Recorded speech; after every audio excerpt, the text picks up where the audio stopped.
CIMAC Radio presenta Insurrectas Forenses. Insurrectas Forenses. Un programa sobre la participación de las ciencias forenses en la lucha feminista. Ciencias forenses en la lucha feminista.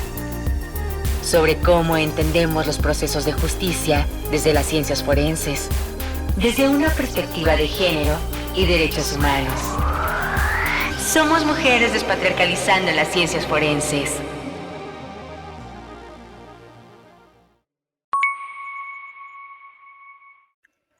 Bienvenidas, bienvenidos, bienvenides a su espacio sonoro de resistencia, difusión y derechos humanos. Soy Yolanda Ángeles, recordándoles que este programa es un esfuerzo conjunto de Violeta Radio y la colectiva La Wiccan Forense. Nuestras redes sociales son Violeta Radio en Facebook e Instagram, CIMAC Radio en iCloud y Spotify.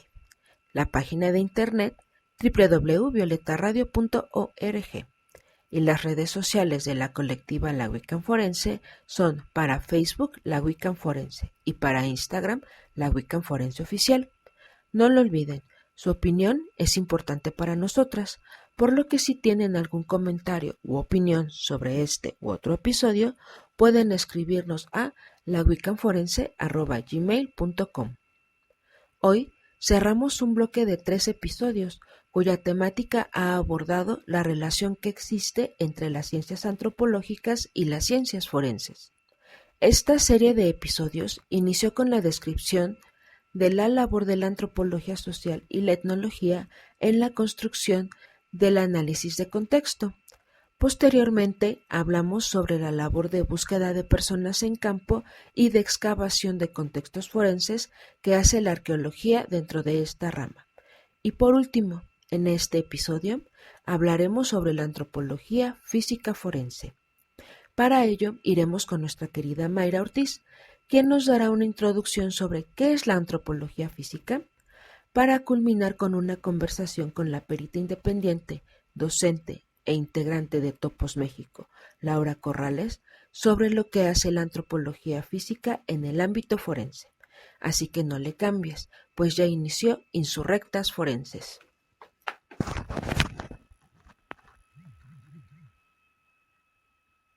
En CIMAC Radio queremos escucharte. Comunícate con nosotras al 55 60 60 55 71 55 60 60 55 71 y déjanos conocer tus opiniones sobre nuestra programación. CIMAC Radio, periodismo con perspectiva de género.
Hola, sean bienvenidas a esta nueva cápsula informativa sobre nuestro programa del día de hoy, que es la antropología física forense.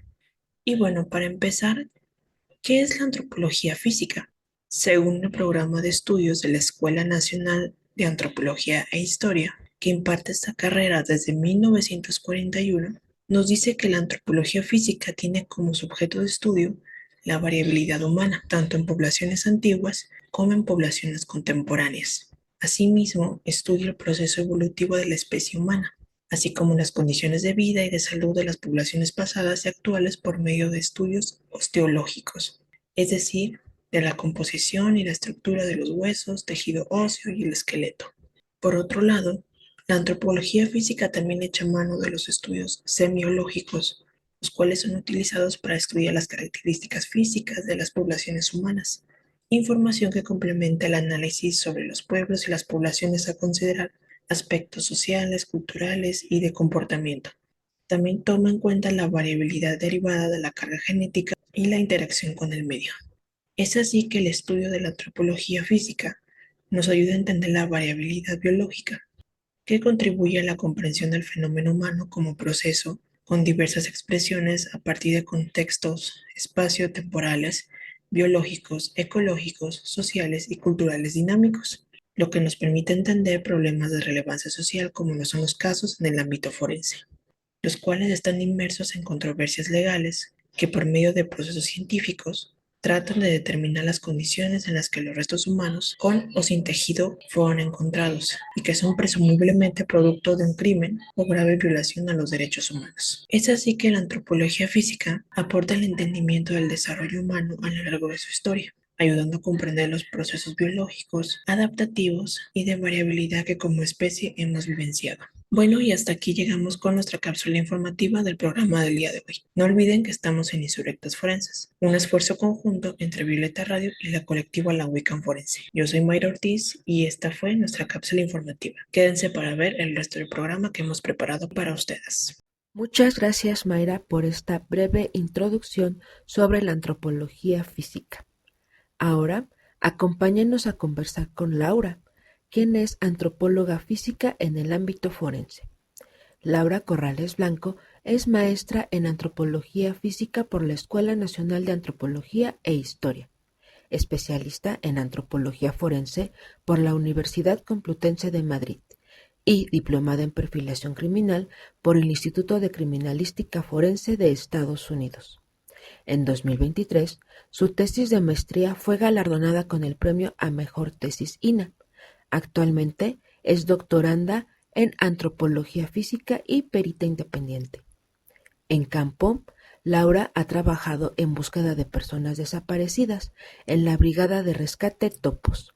Realizó en el Estado de México acompañamiento en la verificación de identidad de caso. En Guanajuato, elaboró el registro de tatuajes para la identificación forense. Por otro lado, ha fungido como asesora técnica en exhumaciones de fosas clandestinas en casos de desaparición forzada y tortura en Guanajuato, Tamaulipas y Chihuahua.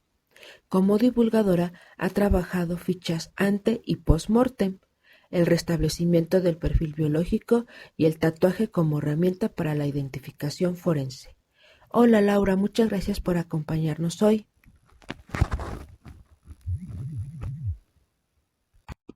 Hola, muchas gracias a ti por invitarme. Muchas gracias Laura por acompañarnos y cuéntanos, ¿qué es la antropología física forense? Bueno, la antropología forense sería una subdisciplina de la antropología que se encarga de identificar a los individuos dentro de un proceso legal o penal, ¿vale? Entonces, no solo es la identificación de personas fallecidas, sino también podemos reconstruir la biografía biológica del individuo, podemos establecer patrones de trauma, ¿no? Estilos de vida antes de la muerte, edad, sexo, lo que se llama el perfil biológico, pero también podemos ver si había sufrido enfermedades que se quedaron en hueso o incluso en tejido blando, si habían sufrido golpes. Podemos colaborar en el establecimiento del cronotanatodiagnóstico y también podemos participar en la identificación de procesos tafonómicos, es decir, que han ocurrido después del fallecimiento de esa persona, en ese intervalo que va desde que la persona falleció hasta que se encontró el cuerpo o como tal a la persona fallecida. En todo eso podemos colaborar, tanto en vivos como en fallecidos. Evidentemente en vivos pues no vamos a ver tafonomía, etcétera, pero bueno, hay otras maneras de acercarnos a eso. Y cuéntanos, Laura, ¿bajo qué contextos o casos se vuelve oportuna la participación de los antropólogas físicas forenses?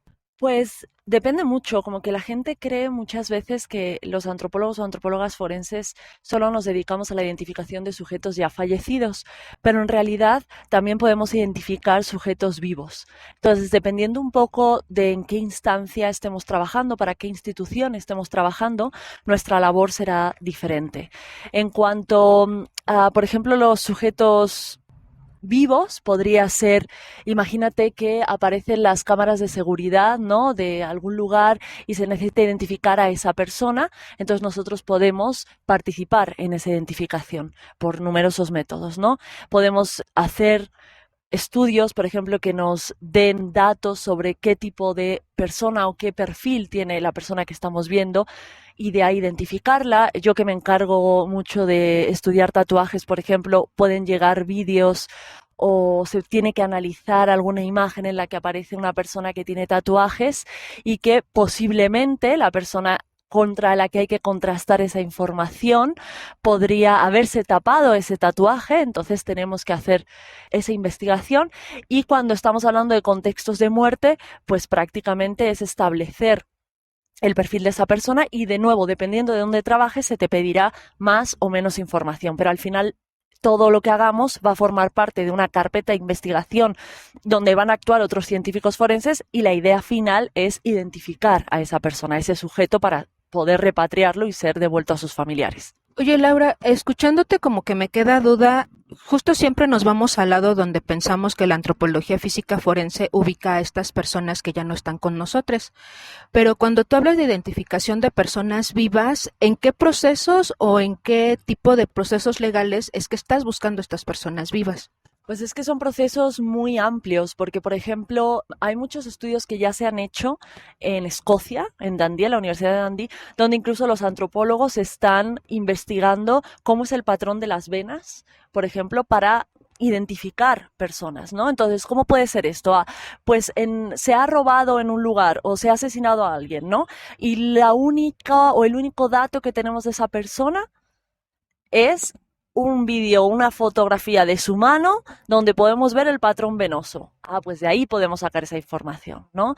Pero no solo eso, sino, te digo, puede ser reconstrucciones faciales, puede ser fotogrametría, puede ser que nosotros tengamos una imagen o una supuesta imagen de la persona, lo que se llama el arte forense también se hace mucho, ¿no? Que no muchos antropólogos forenses lo hacen, pero hay antropólogos forenses que se encargan también de esa parte. Entonces, o lo de los tatuajes que te he dicho, o imagínate que la persona o el vídeo que tenemos de la persona en el que solo se le ve el brazo, aparece una herida, ¿no? Entonces nos dicen, mira, aquí tenemos este vídeo y aquí tenemos una persona que ha sido sospechosa de cometer este acto.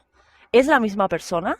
Entonces tú tienes que hacer un dictamen para ver si es o no es la misma persona. Eso sería para sujetos vivos, por ejemplo, ¿no? Que te digo que hay muchos casos, no solo patrón venoso o heridas o tatuajes, hay muchos casos, pero esos serían unos ejemplos. Cosa que evidentemente no hacemos, se diferencia en cuanto a un sujeto ya fallecido porque, pues más bien, eso está ligado a la identificación del sujeto, ¿sí?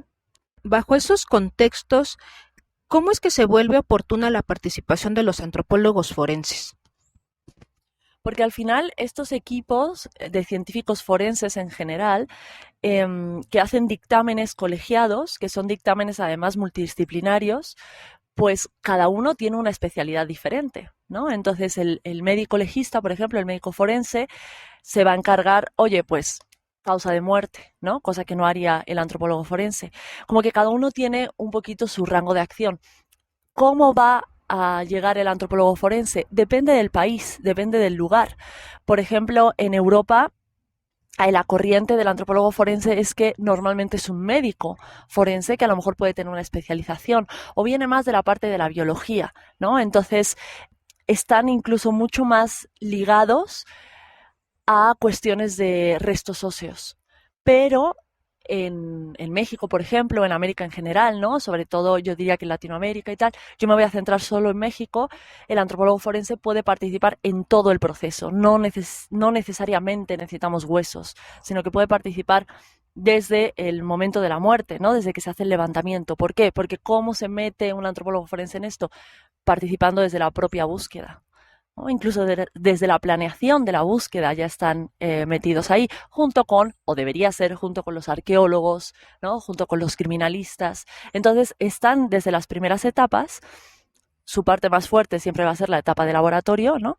Y luego tienen que escribir un dictamen que tienen que firmar con todo el equipo, es decir, con odontólogos, con criminalistas, con médicos.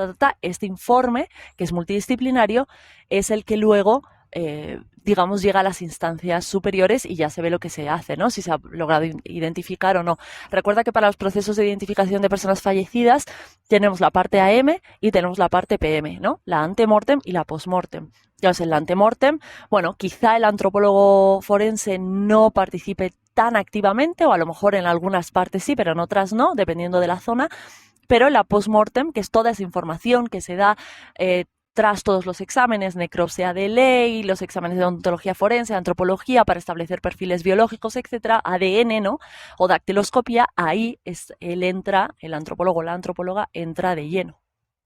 Muy bien, escuchándote, se va perfilando un poquito cómo es que los antropólogos, antropólogas van participando en las investigaciones legales que se dan, ¿no? Ya sea con una desaparición o una búsqueda de personas.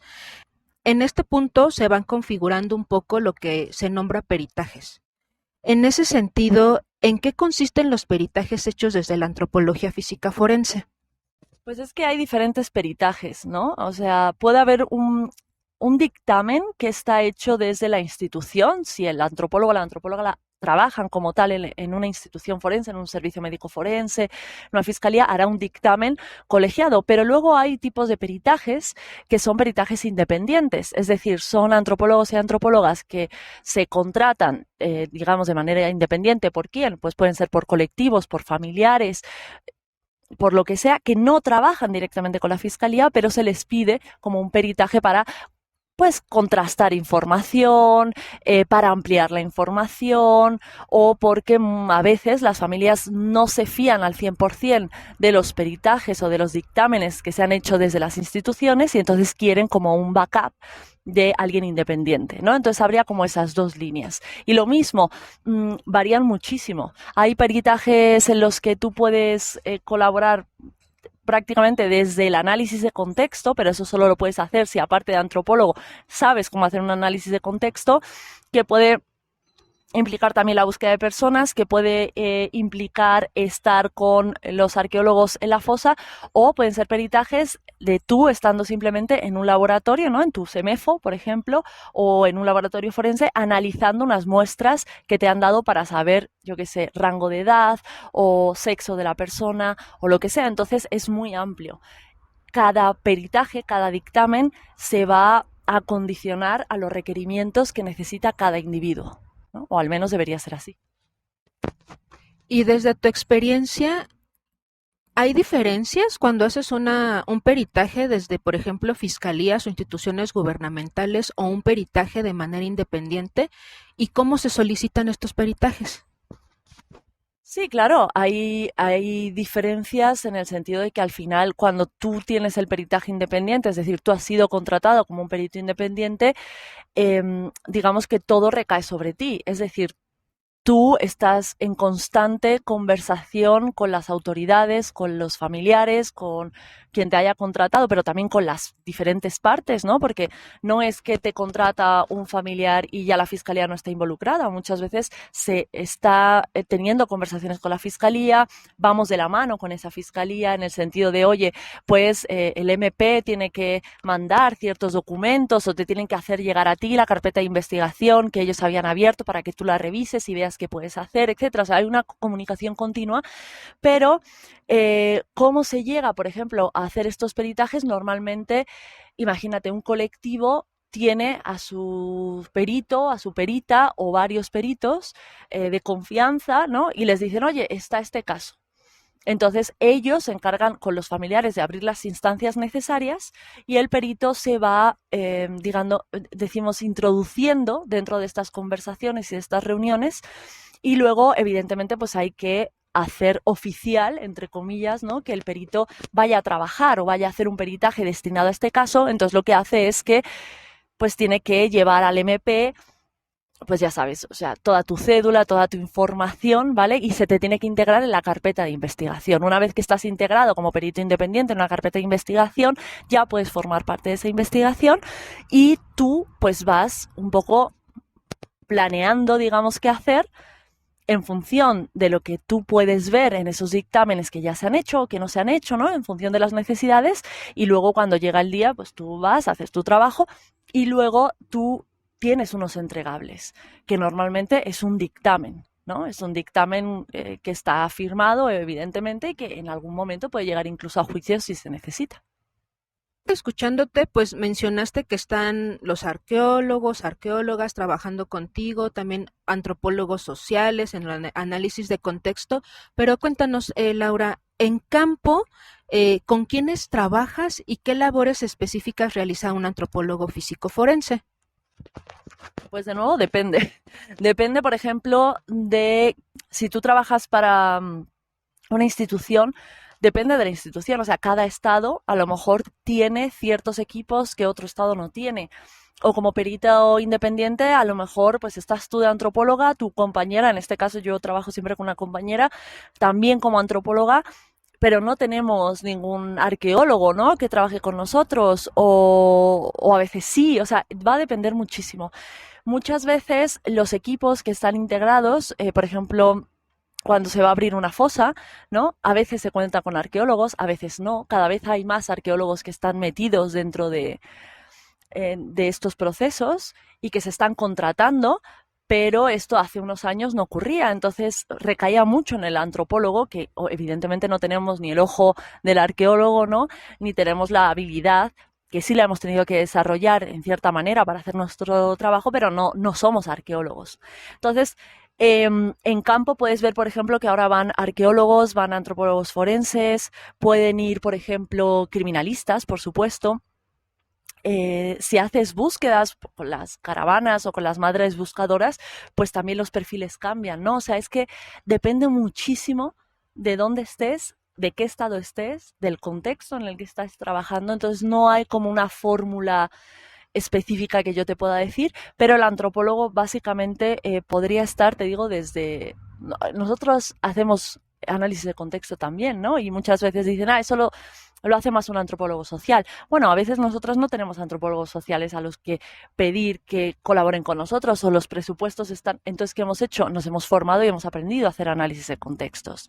Y participamos en las búsquedas y participamos en la planeación de esas búsquedas. Y cuando encontramos lo que estamos buscando, ¿no?, sea la persona, sean las personas o lo que sea, estamos en toda la labor de laboratorio, escribimos los dictámenes, hacemos gabinete, presentamos los resultados. O sea, que es que realmente, en mi experiencia, que te digo, cada antropólogo tendrá su experiencia dependiendo si trabaja para una fiscalía, para una cooperación internacional, para una comisión local o nacional de búsqueda, para un colectivo, ¿no? Es que depende mucho, pero en mi experiencia yo he participado en todo el proceso, absolutamente, de 0 a 100, y suelo involucrarme de esa manera, porque para mí es más fácil entonces entenderlo todo, ¿no?, tener como todo el amplio espectro, y si a mí me dejan y me lo permiten, pues yo estoy desde el principio hasta el final. No me quedo solo en laboratorio, o no me quedo solo en hacer un dictamen, firmarlo y ya está. También le doy seguimiento después. Muchas gracias, Laura. En este punto iremos a un corte. No se vayan. Seguimos en Insurrectas Forenses. En CIMAC Radio queremos escucharte. Comunícate con nosotras al 55 60 60 55 71, 55 60 60 55 71, y déjanos conocer tus opiniones sobre nuestra programación. CIMAC Radio, periodismo con perspectiva de género.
Muchas gracias por seguir con nosotras aquí en Insurrectas Forenses. Les recuerdo, pueden enviarnos sus opiniones y comentarios al correo lawiccanforense@gmail.com. Seguimos con Laura Corrales, con quien conversamos acerca de qué es la antropología física forense.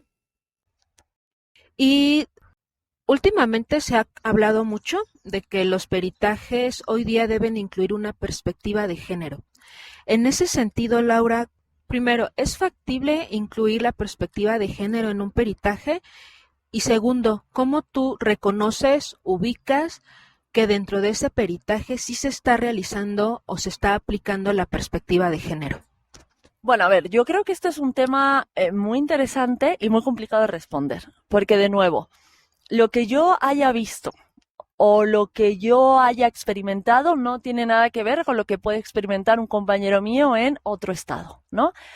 El tema de la perspectiva de género, yo creo que me gustaría decir que estamos muy avanzados, pero no creo que estemos tan avanzados. Ajá. ¿Por qué? Porque es difícil al final quitar prejuicios, ¿no? En ciertas esferas laborales es difícil hacer que todo el mundo, aunque tomen sus cursos y sus capacitaciones, una cosa es tomar una capacitación y otra cosa es llevarla a la práctica, ¿no? Y eso ocurre. Entonces no hay que idealizar el proceso de la perspectiva de género en lo forense y todos estamos aquí guau, guau, porque no creo que estemos ahí aún. Por ejemplo, nosotras sí aplicamos perspectiva de género en los dictámenes y en los peritajes que hacemos. ¿Cómo lo hacemos? Por ejemplo, en cuanto a la situación de feminicidio. Hemos estudiado muy a fondo cómo se trabaja el feminicidio en México, en el ámbito forense. Y sabemos, porque tenemos muchos testimonios, de las grandes fallas que hay en las investigaciones. Al final lo que hay que pensar es que un perito, sobre todo si está inscrito dentro de una institución, no depende de él muchas veces la investigación que hace. Él está supeditado a un MP, está supeditado a cualquier tipo de jefe que pueda haber encima. Entonces, ahí te tienes que amoldar. Para hacer un peritaje independiente quizá eres más libre, ¿no? Para moverte. Pero, por ejemplo, cuando estudiamos los feminicidios, que desgraciadamente en México hay muchos, y que desgraciadamente mi compañera y yo hemos tenido que estudiar en ocasiones, lo cierto es que nos guiamos por, siempre que tenemos una mujer, que nos indica que podría ser o no un feminicidio, ¿no? Entonces nosotras sabemos que los feminicidios, por ejemplo, estamos llegando a un culmen de violencia, ¿no? Un feminicidio es un culmen de violencia. Significa que en muchos casos esa violencia no ha sido, digamos, la violencia que la ha matado, sino que esta mujer llevaba sometida a situación de violencia durante un gran periodo de tiempo. ¿Cómo yo esto lo puedo traducir en una investigación forense?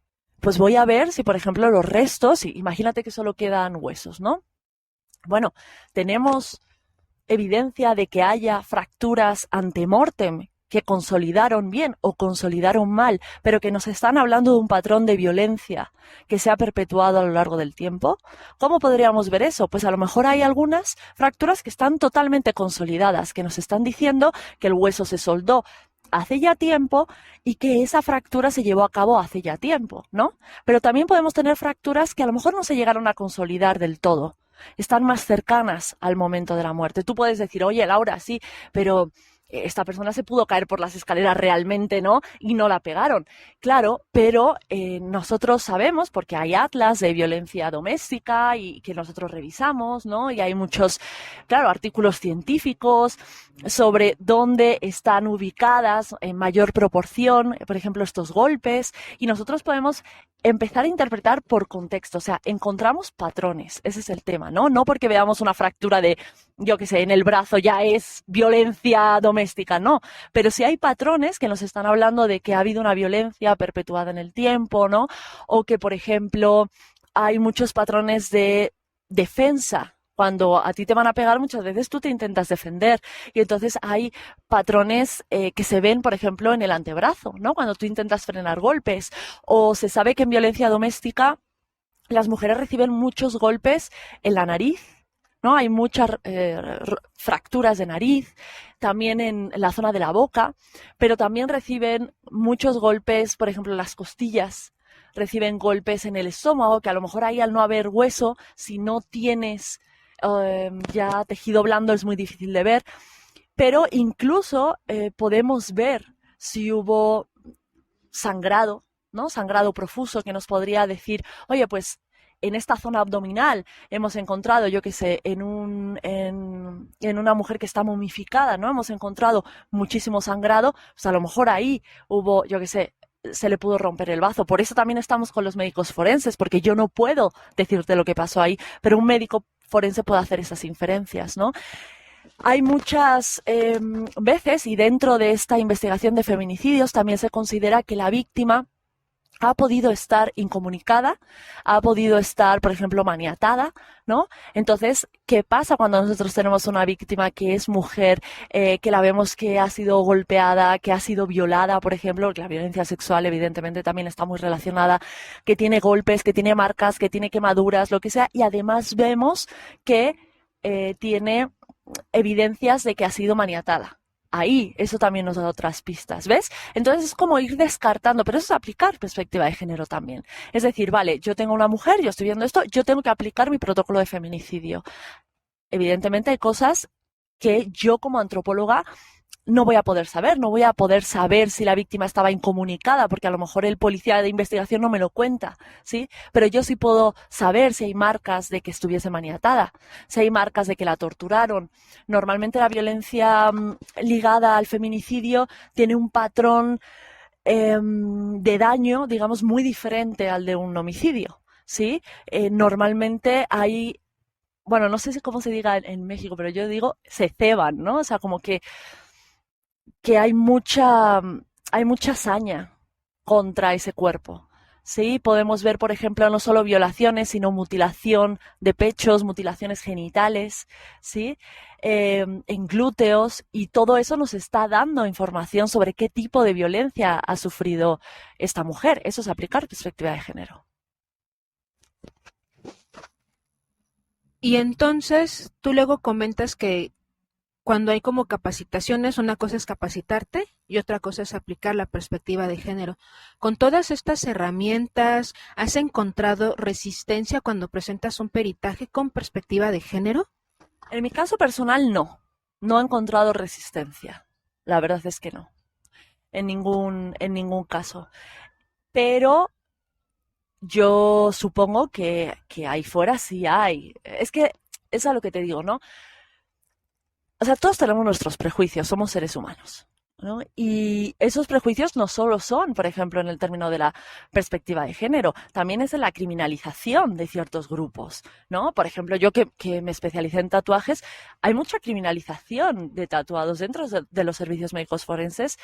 ¿Y cómo sé esto? Pues porque yo hice entrevistas a trabajadores forenses que me dijeron, pues sí, tengo ciertos sesgos, ¿no?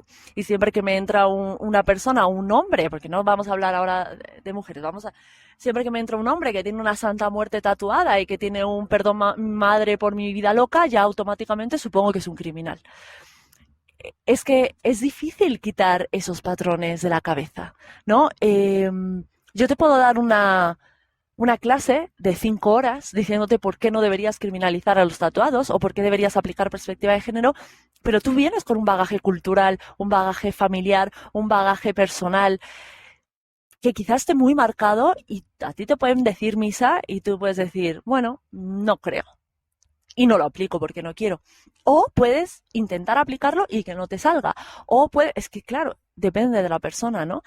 Pero yo creo que poco a poco, claro, a nivel de derechos humanos es algo que se está viendo muy bajo lupa, ¿no? Tenemos casos muy importantes que han sido paradigmáticos, digamos, en la antropología forense en México, como puede ser el caso algodonero en Ciudad Juárez, ¿no? En general, las mujeres de Juárez son bastante paradigmáticas y una situación de violencia de género que es difícil negar actualmente, ¿no? Sobre todo en ciertos estados. Entonces, yo creo que es un proceso y como todos los procesos empiezan lentos, hay mucha resistencia y tal, pero a medida que se avanza se tiene que mejorar.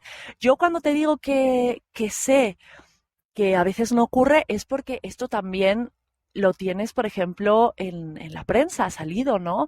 O han salido madres diciendo, oye, pues mi hija apareció asfixiada y el perito me dijo que es que las mujeres cuando tienen la regla se deprimen y se pueden colgar. Claro, a ver, es que, ¿me entiendes? Y eso ha ocurrido y eso lo puedes ver en internet, en YouTube, hay entrevistas con madres, ¿no? O, por ejemplo, no llevar a cabo las pruebas necesarias a nivel de laboratorio para decir si ha habido un feminicidio con violación o no. Es decir, es mandatorio que si tú tienes, por ejemplo, una mujer que muy probablemente ha sido víctima de feminicidio, tú tienes que sacar exudados vaginales y anales, ¿no? Y tenemos peritos, también está en internet, si alguien lo quiere buscar, que ellos han dicho, oye, pues es que yo he sacado los exudados vaginales y anales y cuando los he ido a entregar para que se los lleve la policía o algo, me han dicho, no, es que no lo puedo recoger porque el MP o mi jefe no me lo pidió. Claro, y tú dices, bueno, pero te lo tienes que llevar porque esto es un probable feminicidio, pero es que a mí no me lo mandaron. Entonces, claro, ¿dónde dices que entra ahí la perspectiva? O sea, la persona que diga, aunque mi jefe y aunque en esta orden judicial no está que lo tengo que hacer, ¿lo hago? O es que es complicado, ¿no? Pero yo creo que ahí está la cosa, que se empiece también a contabilizar esos errores, quizás sin señalar en primera instancia a quién los está cometiendo, pero señalarlos como algo que está ocurriendo de manera general y ver cómo se pueden empezar a solventar. Si las capacitaciones no son útiles, digamos, yo creo que sí son útiles, pero no son suficientes, entonces habrá que generar otros mecanismos para que ellos y ellas tengan que aplicar esta perspectiva de género. Vaya, pues escuchándote también pareciera que un antropóloga física forense trabaja con demasiadas adversidades y sobre todo bastantes contextos violentos. Cuéntanos, Lau, ¿cómo es que un antropólogo físico forense maneja su contención? A ver, yo creo que todo antropólogo o antropóloga que trabajase para cualquier institución, sea una fiscalía, sea una comisión nacional de búsqueda, sea un peritajes independientes, sea lo que sea, ¿no? Cooperación internacional, debería tener asegurada el poder, digamos, tener un psicólogo de cabecera, un terapeuta de cabecera, ¿no? Que creo que no pasa en general.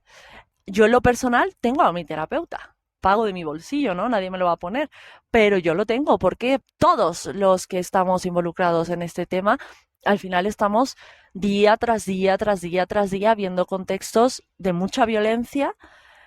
Yo siempre digo, cuando la gente me pregunta, oye, pero es como las películas, yo digo, no, no, o sea, la realidad supera la ficción, ¿no? En lo que ves, en lo que te encuentras, y muchas veces la frustración, o sea, ya no es tanto lo que ves y lo que te encuentras, que también, pero también es la frustración de decir, ¿hasta dónde puedo llegar con esto, ¿no? ¿Por qué no podemos identificar a toda la gente que queremos? Porque todo el mundo sabe que hay un rezago muy grande de personas sin identificar, ¿no? Entonces hay mucha frustración también en todos los ámbitos y muchas veces no es solo tratar el tema de lo que estás viendo y la peligrosidad per se del trabajo. Quiero recordar que Carlos III Aley sigue desaparecido, ¿no? Después de ya creo que un año. Es decir, eso es una red flag muy grande. Si tú sales a campo y tampoco tienes muchas veces las condiciones de seguridad para hacer tu trabajo, eso también pesa mucho a nivel psicológico, ¿no? Sobre todo si puedes llegar a tener familia, ¿no? Si puedes llegar a tener hijos, eso pesa mucho. Pero es el tema también de la frustración que tienes de ver lo que pasa, tus alcances, tus limitaciones, ¿no? Y bueno, y malas prácticas que hay en todas partes, pero claro, también hay aquí. Entonces, eso pesa mucho. Y yo creo que todo el mundo debería tener un terapeuta, pero sí creo que las personas que, por ejemplo, están trabajando a nivel de fiscalía, SEMEFO, comisiones tal, deberían tener, que no sé si tienen a día de hoy, a 2024, pero deberían tener todos pagados por las instituciones, ayuda psicológica, claro. Pues sin duda la labor que se realiza desde la antropología física forense pues es ardua, es confrontarte con una realidad que es cruda y ruda. Y en ese sentido, ¿qué le podrías decir a las personas, los jóvenes que se quieran dedicar a esta profesión? Bueno, yo creo que lo importante es no idealizarla, ¿no? Yo creo que hay mucha idealización por las series que se ven en televisión. Bones, CSI, todas esas cosas, ¿no? En los que, claro, son contextos donde hay una tecnología increíble, donde hay unos presupuestos increíbles, ¿no? Donde todos tienen 3 doctorados. Creo que en Bones había personajes que tenían 2 doctorados y no sé qué, y en realidad la realidad es muy diferente, ¿no? En México poca gente que se dedica a lo forense tiene doctorados, pero aparte de eso, yo creo que claro, que hay que ver que es un ámbito que tiene falta de presupuesto. Es un ámbito muy pesado, ¿no? Donde no hay muchas veces las tecnologías que vemos en las películas, y entonces pues tienes que aprender a lidiar también con eso. Es un trabajo que, como te he dicho, exige mucho esfuerzo y hay mucha frustración de por medio. Entonces creo que el primer paso sería no idealizarlo. El segundo paso sería formarse bien.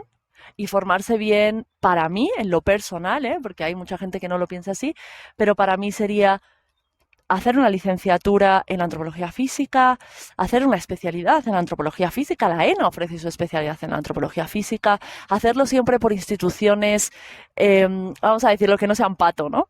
Que sean instituciones oficiales que ofrezcan una formación real, y no creer que lo que aprendes, o sea, al final la educación universitaria te da unas bases, ¿no? Pero tú tienes que estar en constante formación y tú tienes que estar en constante búsqueda de mejorar tu trabajo. Entonces no es solo yo me formo como antropólogo físico en la ENA y me meto en una fiscalía y ya me olvido, sino tú tienes que buscarte tus cursos, tienes que aprender buscando, no sé, artículos científicos. Yo creo que es eso, ¿no? Es primero no idealizar, luego complementar la formación que te da la universidad, no pato, o sea, una universidad oficial, con cosas que tú te tienes que formar a ti mismo, apuntándote a talleres, apuntándote a congresos, apuntándote a lo que sea, ¿no? Y yo creo que es importante no confiarte nunca y pensar que ya te lo sabes todo, ¿no? Y que ya no necesitas aprender más, porque creo que eso es un gran error. Pues muchas gracias, Laura. Sin duda esta conversación contigo abre panorama como para entender la labor de un antropólogo o antropóloga física forense tanto en fiscalías como en peritaje independiente, cómo se aplica la perspectiva de género cuando ésta es aceptable por las autoridades.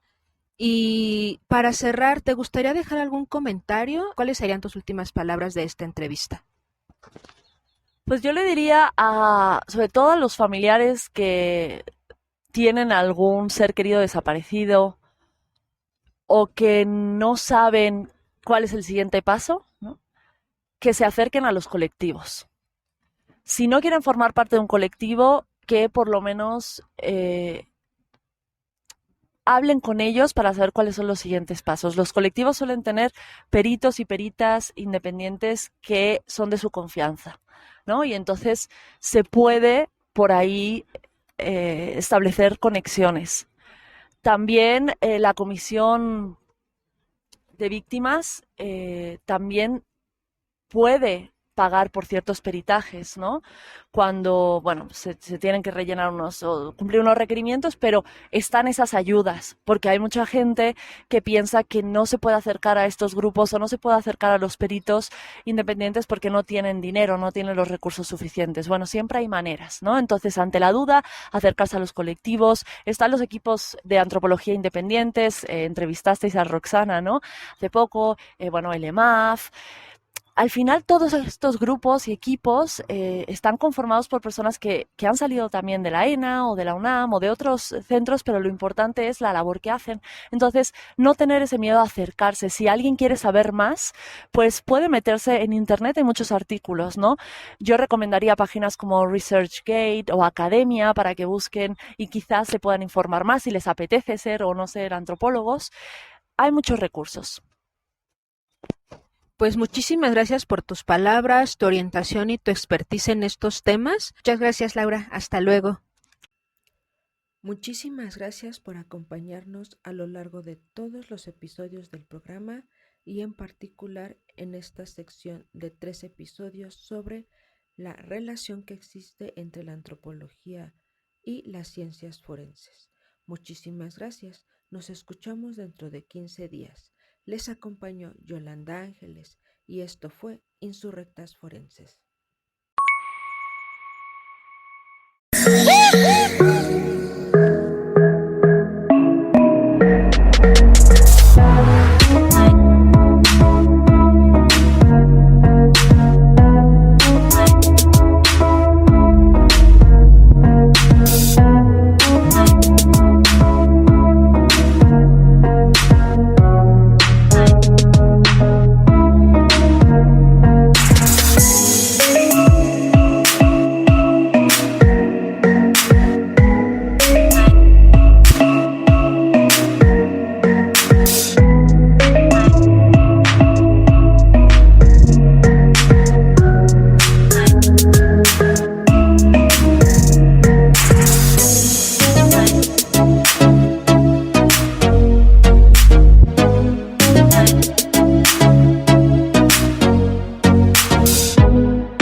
En CIMAC Radio queremos escucharte. Comunícate con nosotras al 55 60 60 55 71 55 60 60 55 71 y déjanos conocer tus opiniones sobre nuestra programación. CIMAC Radio, periodismo con perspectiva de género. CIMAC Radio presenta Insurrectas Forenses. Insurrectas Forenses. Un programa sobre la participación de las ciencias forenses en la lucha feminista. Ciencias forenses en la lucha feminista. Sobre cómo entendemos los procesos de justicia desde las ciencias forenses, desde una perspectiva de género y derechos humanos. Somos mujeres despatriarcalizando las ciencias forenses.